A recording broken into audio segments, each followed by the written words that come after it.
Saat ku menyembahmu, Rohmu bekerja.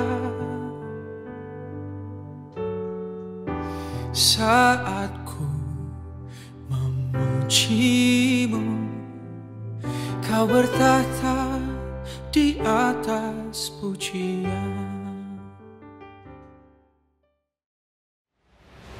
Saudara-saudara jemaat yang dikasihi Tuhan, selamat sore.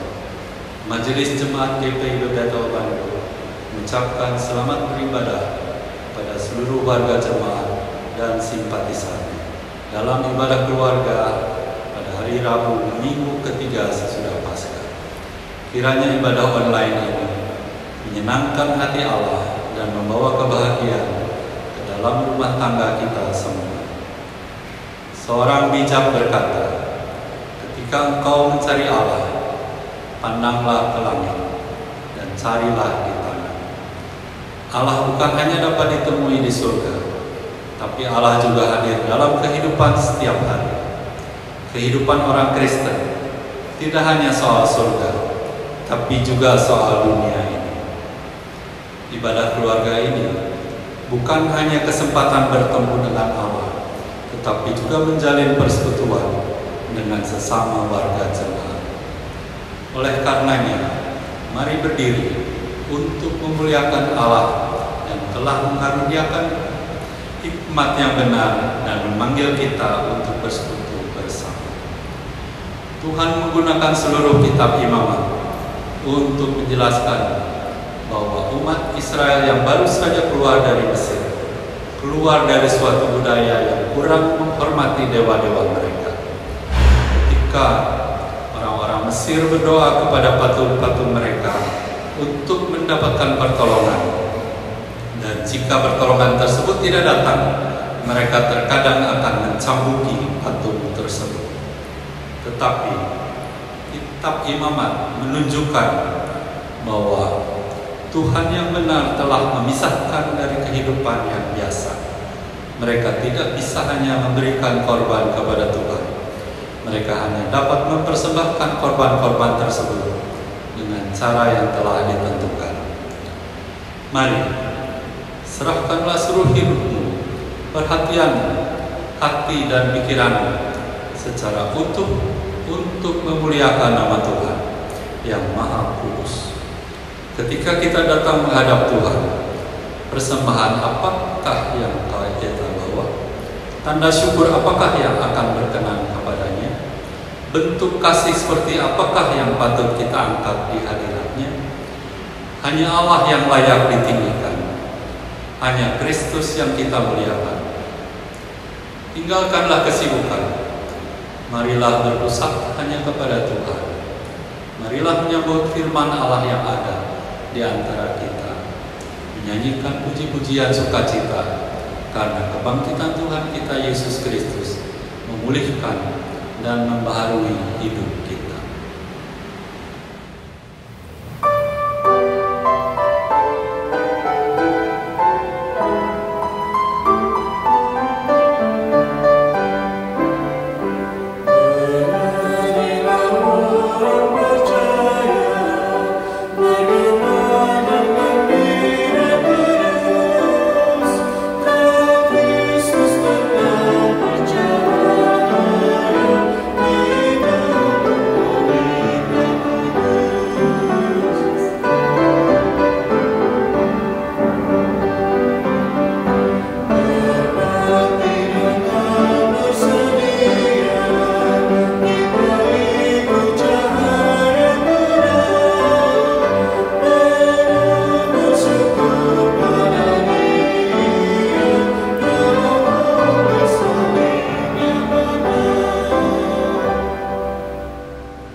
Ya Allah, Bapa kami dalam Yesus Kristus, kami sungguh bersukacita dan mengucapkan syukur kepadamu karena Engkau membangkitkan Tuhan Yesus dari antara orang mati. Kebangkitan anakmu telah menjadikan kami manusia berpengharapan di dunia ini. Kini kami tidak takut lagi kepada ancaman maut, karena Tuhan kami hidup dosa dan maut tidak berkuasa membelenggunya. Ya Tuhan, puji dan syukur kami naikkan padamu, karena dalam Kristus Kau juga telah merebut kami dari perhambaan dosa dan menjadikan kami anak-anak-Mu, hidup dalam kebenaran dan kekudusan. Buatlah kami bersaudara, keluarga Allah dimanapun berada, dapat membaca dan merenungkan firman Tuhan seperti sore malam hari ini. Karena firman merupakan sumber pengetahuan untuk kehidupan kami. Kami mau membaca firman Tuhan, hanya di dalam nama Tuhan Yesus kami telah berdoa. Amin. Pembacaan Alkitab pada hari ini adalah dari Kitab Imamat, pasal yang keempat, ayat 13 sampai dengan 21 yang menyatakan, jikalau yang berbuat dosa dengan tidak sengaja itu segenap umat Israel dan jemaah tidak menyadarinya, sehingga mereka melakukan salah satu hal yang dilarang Tuhan dan mereka bersalah, maka apabila dosa yang diperbuat mereka itu ketahuan, haruslah jemaah itu mempersembahkan seekor lembu jantan yang muda sebagai korban penghapus dosa. Lembu itu harus dibawa mereka ke kemah pertemuan. Lalu para tua-tua umat itu harus meletakkan tangan mereka di atas kepala lembu jantan itu di hadapan Tuhan, dan lembu itu harus disembelih di hadapan Tuhan. Imam yang diurapi harus membawa sebagian dari darah hewan itu, dari darah lembu itu ke dalam kemah pertemuan. Imam harus mencelupkan jarinya ke dalam darah itu dan memercikannya 7 kali di hadapan Tuhan, di depan tabir. Kemudian dari darah itu harus dibubuhnya sedikit pada tanduk-tanduk mezbah yang di hadapan Tuhan di dalam kemah pertemuan, dan semua darah selebihnya harus dicurahkannya kepada bagian bawah mezbah korban bakaran yang di depan pintu kemah pertemuan.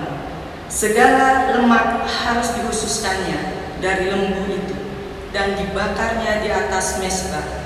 Beginilah harus diperbuatnya dengan lembu jantan itu, seperti yang diperbuatnya dengan lembu jantan korban penghapus dosa. Demikianlah harus diperbuatnya dengan lembu itu. Dengan demikian, imam itu mengadakan pendamaian dengan mereka, sehingga mereka menerima pengampunan. Dan haruslah ia membawa lembu jantan itu keluar perkemahan, lalu membakarnya sampai habis, seperti ia membakar habis lembu jantan yang pertama. Itulah korban penghapus dosa untuk jemaat. Demikianlah pembacaan kita hari ini. Terpujilah Yesus. Haleluya.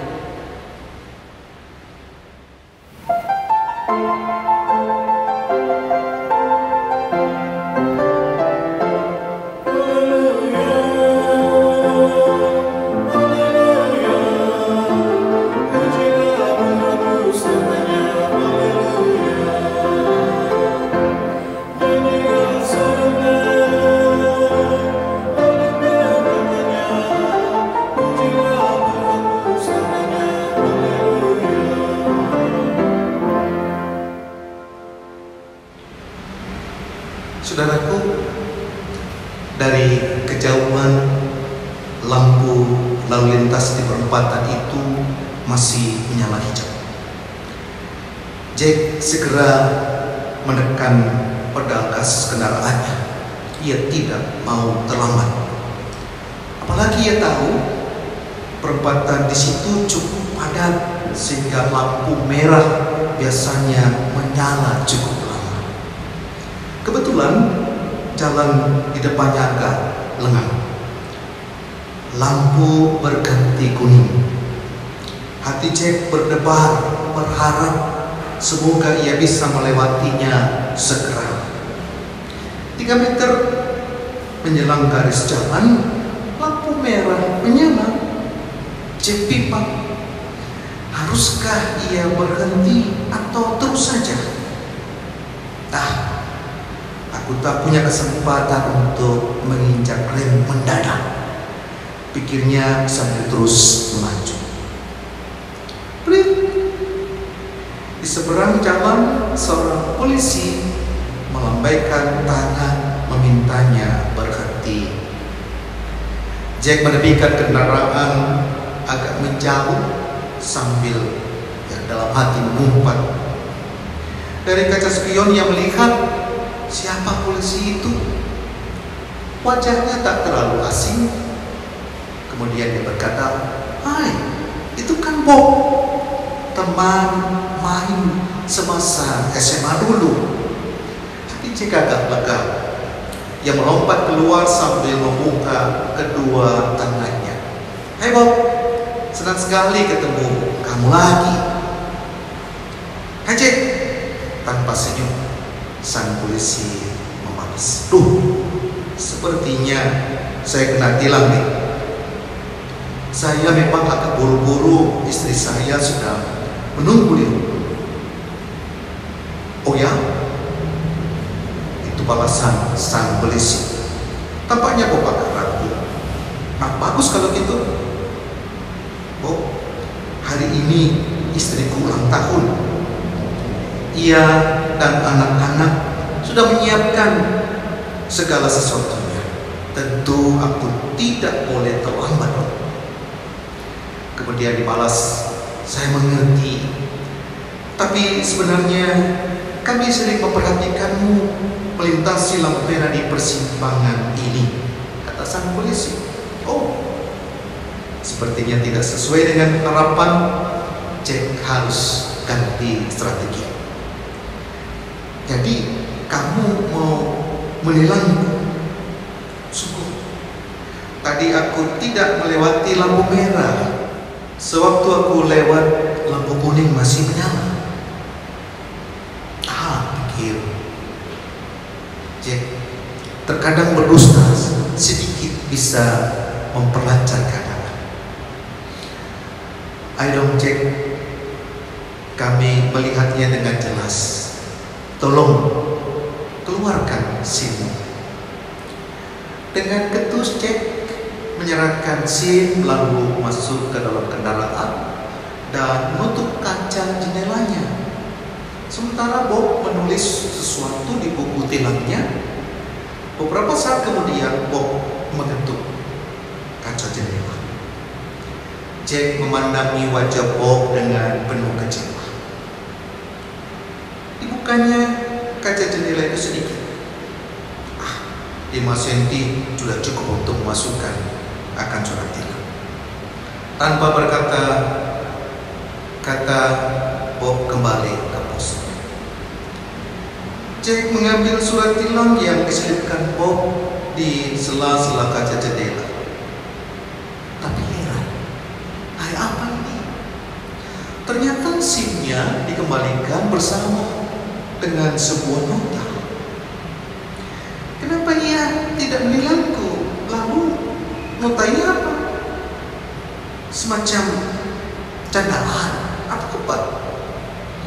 Buru-buru Jack membuka dan membaca nota yang berisi tulisan tangan Bob. "Hai Jack, tahukah kamu Jack, aku dulu mempunyai seorang anak perempuan. Sayang, ia sudah meninggal tertabrak pengemudi yang ngebut nerobos lampu merah. Pengemudi itu dihukum penjara selama 3 bulan. Begitu bebas, ia bisa bertemu dan memeluk ketiga anaknya lagi. Sedangkan anak kami, satu-satunya sudah tiada. Kami masih terus berusaha dan berharap agar Tuhan berkenan mengaruniakan seorang anak agar dapat kami peluk. Ribuan kali kami mencoba memaafkan pengemudi itu. Betapa sulitnya. Begitu juga kali ini. memaafkan aku, Jack. Doakan agar permohonan kami terkabulkan. Berhati-hatilah, Jack, dari Jack terhenyak. Ia keluar dari kendaraannya mencari Bob. Namun Bob sudah meninggalkan pos jaganya entah kemana. Sepanjang jalan pulang ia mengemudi perlahan dengan hati tak tentu sambil berharap kesalahannya dimaafkan. Saudara yang kasih dalam Tuhan Yesus Kristus, pembacaan kita khususnya ayat 13 dan 14 dari Imamat pasal 4 katakan, jikalau yang berbuat dosa dengan tak sengaja itu segenap umat Israel dan jemaat tidak menyadarinya, sehingga mereka melakukan salah satu hal yang dilarang Tuhan dan mereka bersalah, maka apabila dosa yang diperbuat mereka itu ketahuan, haruslah jemaat itu mempersembahkan seekor lembu jantan yang muda sebagai korban penghapus dosa. Lembu itu harus dibawa mereka ke depan kemah pertemuan. Saudara, korban ini dilakukan setelah berbuat dosa tanpa sengaja karena kelalaian. Misalnya, secara tak sengaja melupakan janji dengan seseorang atau menabrak binatang piaraan orang lain hingga mati. Nah, kitab Imamat mengajarkan bahwa si pelaku harus mengganti kerugian lalu mempersembahkan korban di bait Allah. Korban persembahan di atas dicatat lengkap di dalam kitab Imamat, karena hal itu begitu penting bagi Allah. Ia bahkan menegakkan peraturan ini dengan sangat ketat dan serius. Hal ini dilakukan, saudara, agar manusia memahami 3 hal penting tentang persembahan. Yang pertama, persembahan merupakan gambaran keseriusan dan ketergantungan manusia kepada Tuhan. Yang kedua, persembahan menjadi media untuk mengingatkan bahwa manusia ini membutuhkan Tuhan di tengah rusaknya dunia ini. Manusia membutuhkan kebijaksanaan, anugerah, belas kasihan, bahkan berkat dari Tuhan. Dan yang ketiga, persembahan bukanlah sembarang persembahan, melainkan sebuah korban yang begitu berharga.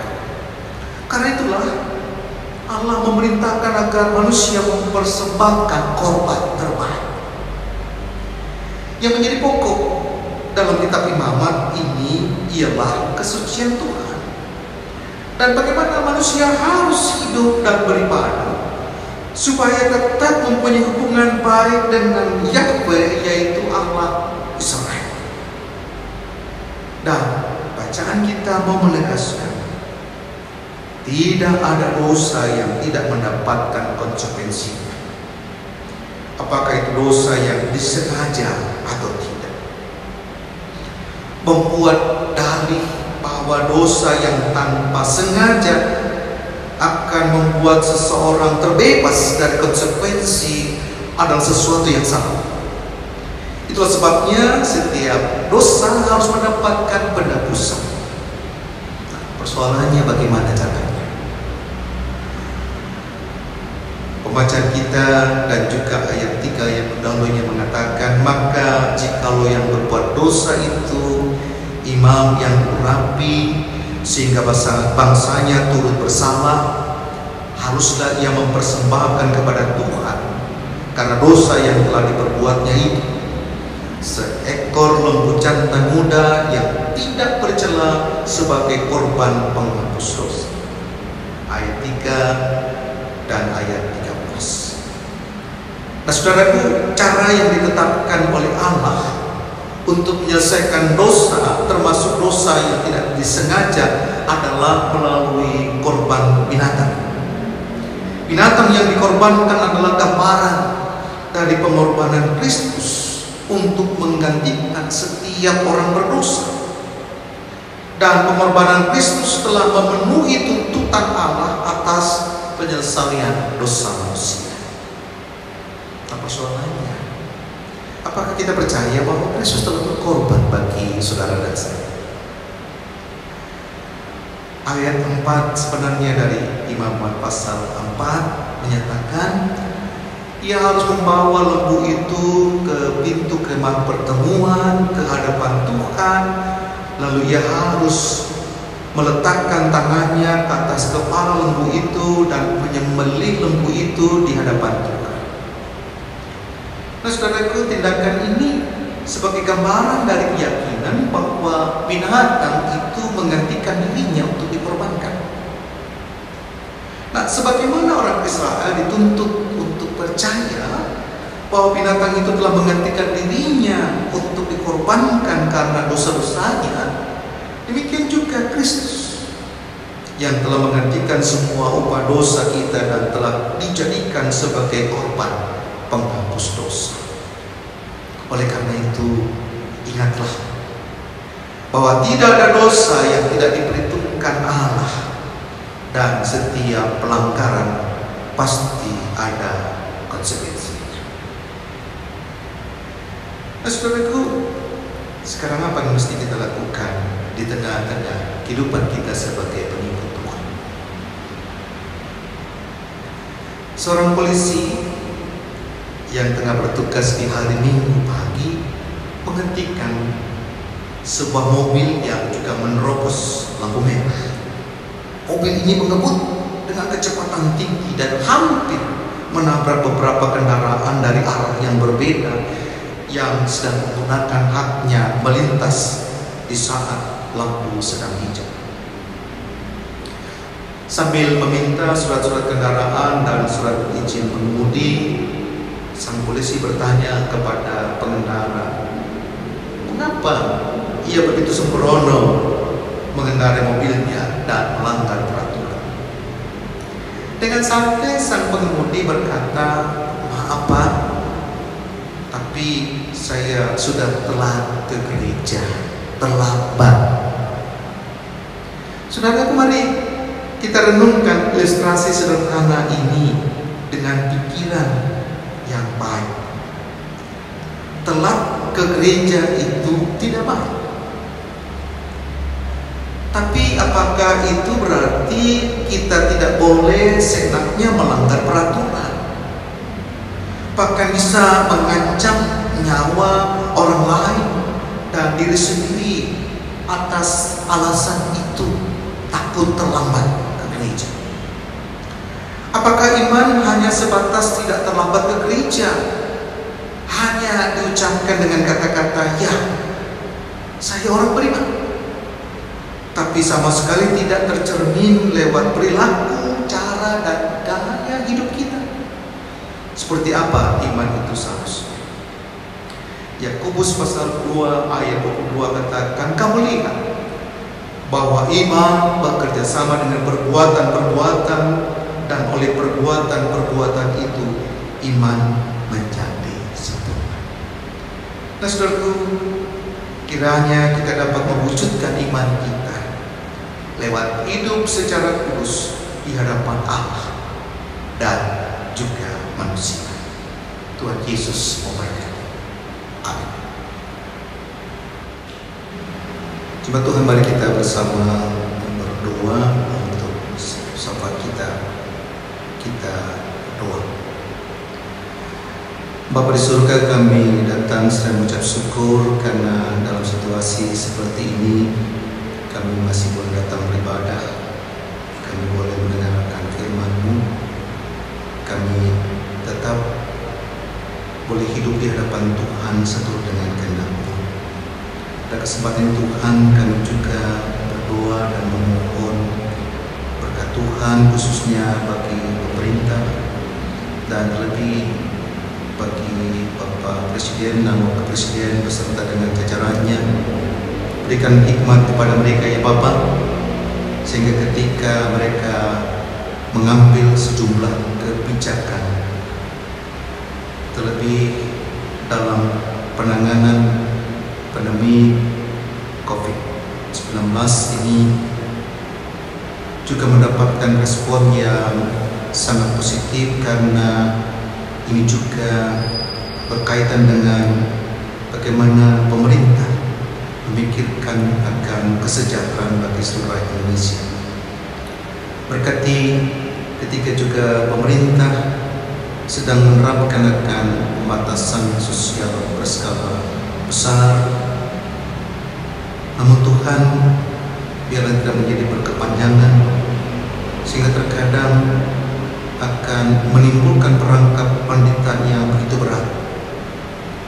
Karena itu Bapa, kami berdoa bagi seluruh lapisan masyarakat dapat bekerja sama, sehingga kondisi yang sangat mengkhawatirkan ini sehubungan dengan dampak pandemi COVID-19 juga menjadi bagian yang tidak terpisahkan, masyarakat itu terlibat di dalamnya.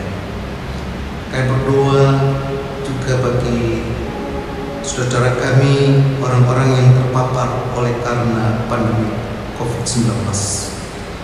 Kau memberkati mereka ya Bapa, Kau memberkati akan tim para medis dokter, memberkati para relawan, bahkan semua yang terkait, demikian juga dengan keluarga, juga dipakai oleh Tuhan menjadi alat kesembuhan bagi mereka.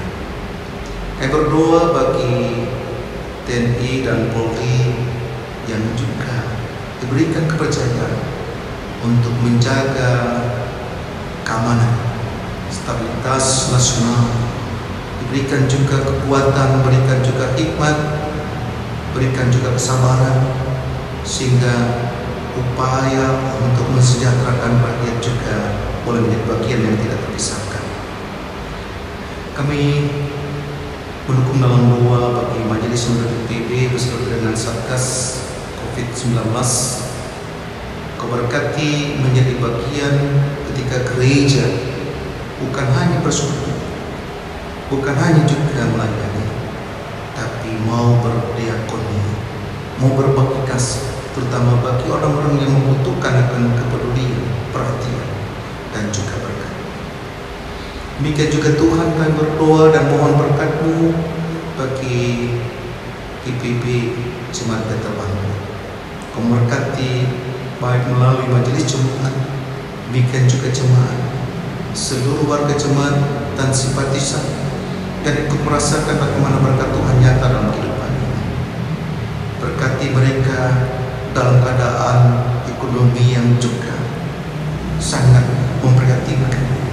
Tuhan tolonglah kami, biar kami juga bersatu untuk menyatakan berkat Tuhan itu pun menjadi bagian yang tidak terpisahkan ketika juga gereja-Mu melakukan hal yang sama, mengasihi dan berbuat kasih.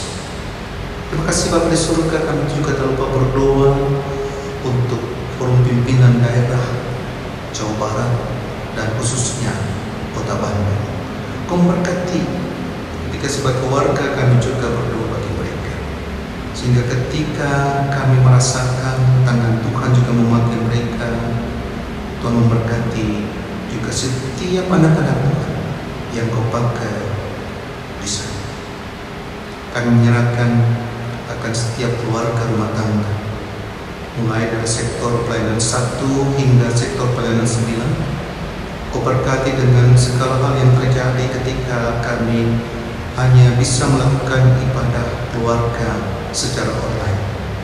Berkati kami Bapa, sehingga apa yang gereja buat, apa yang oleh majelis jemaat lakukan, apa yang menjadi berkat bagi setiap warga jemaat, itu menjadi bagian yang tidak terpisahkan ketika gereja memberkatnya. Semua pihak yang terlibat dalam ibadah online ini kami serahkan dalam tangan Tuhan. Berikan kekuatan, berikan kesehatan, berikan sukacita-Nya, sehingga kami boleh merasakan akan tangan kuasa kasih-Mu dinyatakan melalui kami.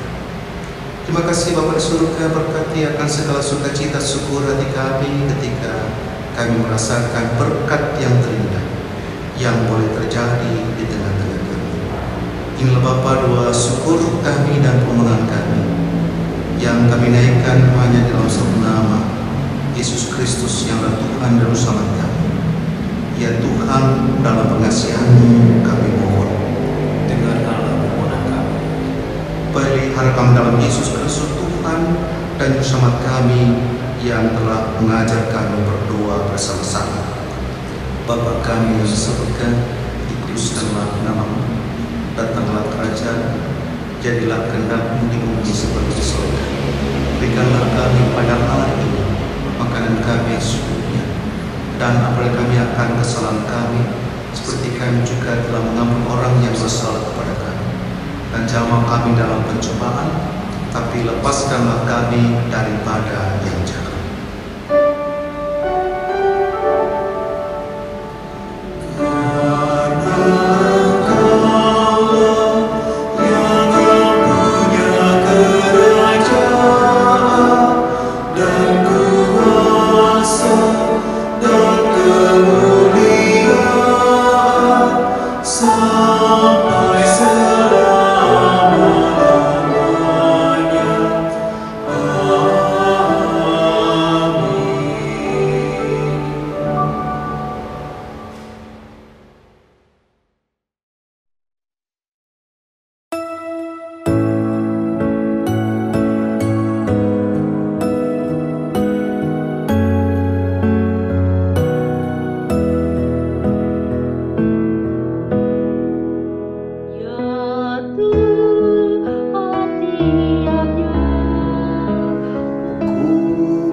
Saudara-saudara terkasih, hidup dalam kekudusan Allah adalah hidup yang dipisahkan, dikhususkan untuk satu misi tertentu.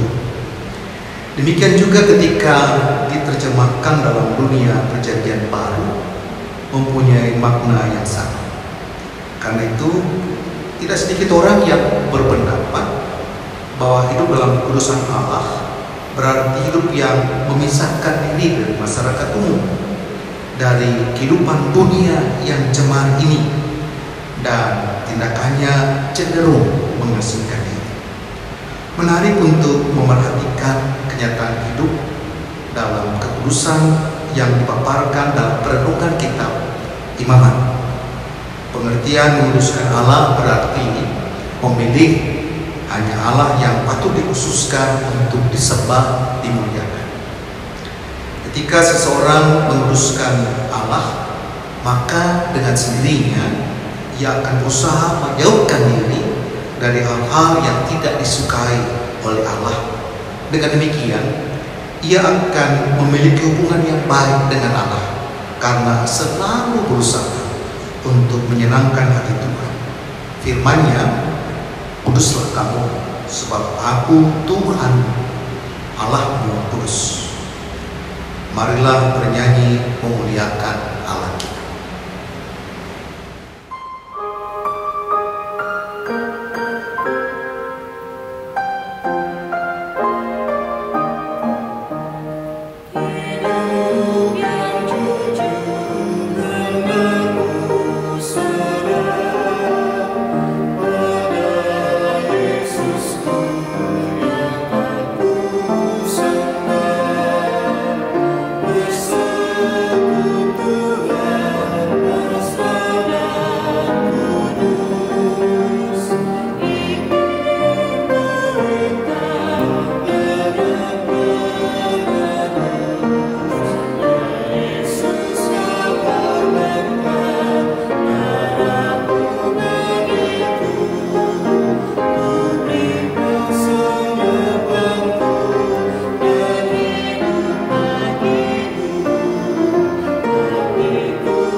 Saudara jemaat Tuhan, arahkanlah hatimu kepada Tuhan dan terimalah berkat-Nya.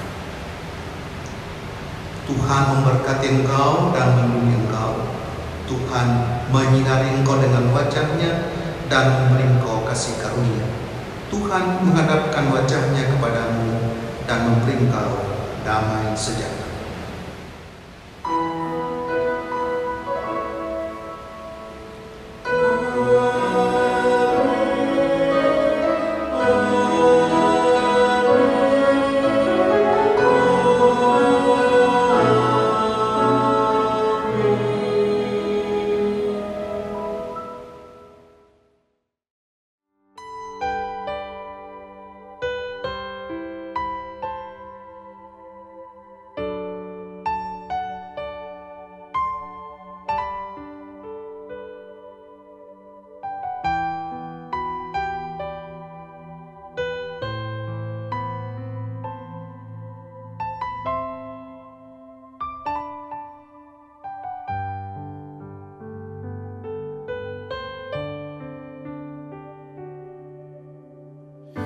saat ku menyembahmu,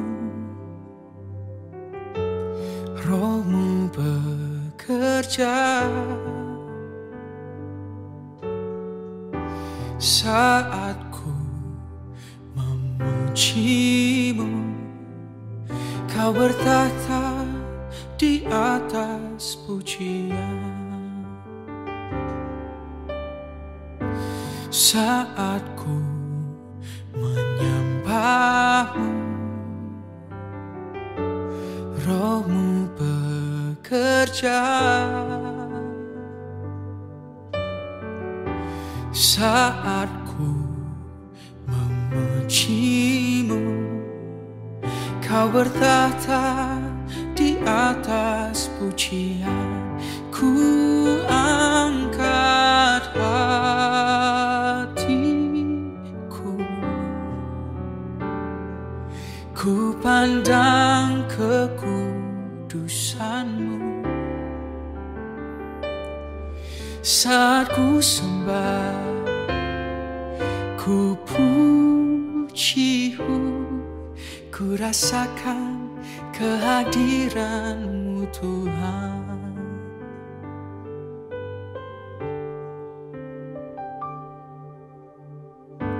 Saat ku menyembah-Mu, Roh-Mu bekerja. Saat ku memuji-Mu, Kau bertahta di atas pujian. Ku angkat hatiku, ku pandang kekudusan-Mu. Saat ku sembah, ku puji-Mu, ku rasakan kehadiran-Mu Tuhan. Ku angkat hatiku, ku pandang kekudusan-Mu. Oh, saat ku sembah, ku puji-Mu, ku rasakan kehadiran-Mu